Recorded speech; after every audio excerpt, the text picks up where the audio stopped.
Okay, good day everyone. So we are here again in this short tutorial video on how to install Brave browser and the IPFS or the Interplanetary File System. So to give you a brief background about these things, we need to define first what is an IPFS.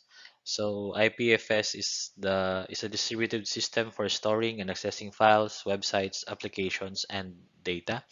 So if you want to read more about IPFS, you may just go to https://docs.ipfs.io/concepts. And I think we'll be also having another video to explain further in detail what is really or what is IPFS, what is the purpose of IPFS, what are the different test case applications for IPFS, and what are the advantages for IPFS. But this video is only limited to how to install IPFS and the Brave browser.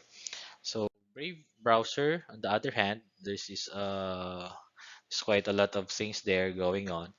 But to sum it up, Brave browser is a kind of browser for desktop and mobile devices that blocks ads and trackers, as well as increasing browser speed and security. So if you want also to know more about Brave browser, you may just uh, read more about it in the internet.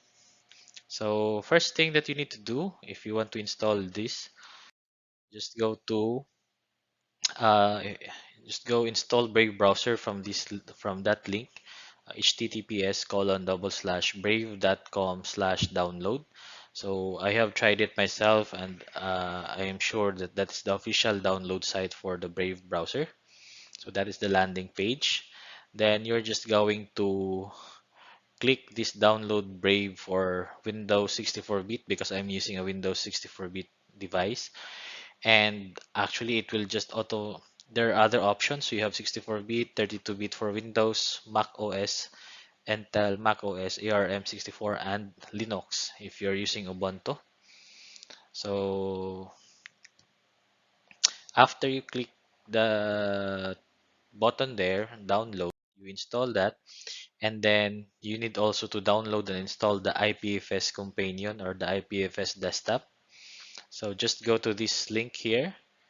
I'll be posting the links of those things in the description of this video so that you do not need to copy this anymore. Okay, then after you download the IPFS installer, just install it, then proceed to the next buttons, next, yes, okay, and then allow access. You need to make sure that you allow access to everything that is being prompted so that you will not have you will not have problems later on. Then the next step is for you to open your Brave browser. So you have downloaded this earlier and you have installed this. The next thing that you need to do is to open your Brave browser, and then in the URL bar, type in the address brave :/settings. Then it will give you this landing page, this page. And then next is just put after that settings button, I mean after the settings in the URL, just put an additional /IPFS, or go scroll down and uh, to the IPFS settings, and make sure to follow or to set it this way. Number one, set the method to resolve IPFS resources to local node first. And in the IPFS public gateway fallback, make sure to turn it on. And then the IPFS companion, just also turn it on for number 3. Okay. Next, open the IPFS Companion software and make sure that the status is active and running. So you have installed the IPFS Companion earlier in step number 2, and make sure if you click the status here, uh, it is active and running. So you will see different graphical representations here, and you will also see the number of peers uh, around you. Then add new tab in your Brave browser and search and load most common sites that you usually visit, like but not limited to. For DepEd cases, go to you actually kindly use this often: LIS, EBEIS, DepEd Commons, DepEd LMS, your LRMDS accounts, DepEd TV via YouTube and Facebook, and you have also ETULAY via YouTube and Facebook.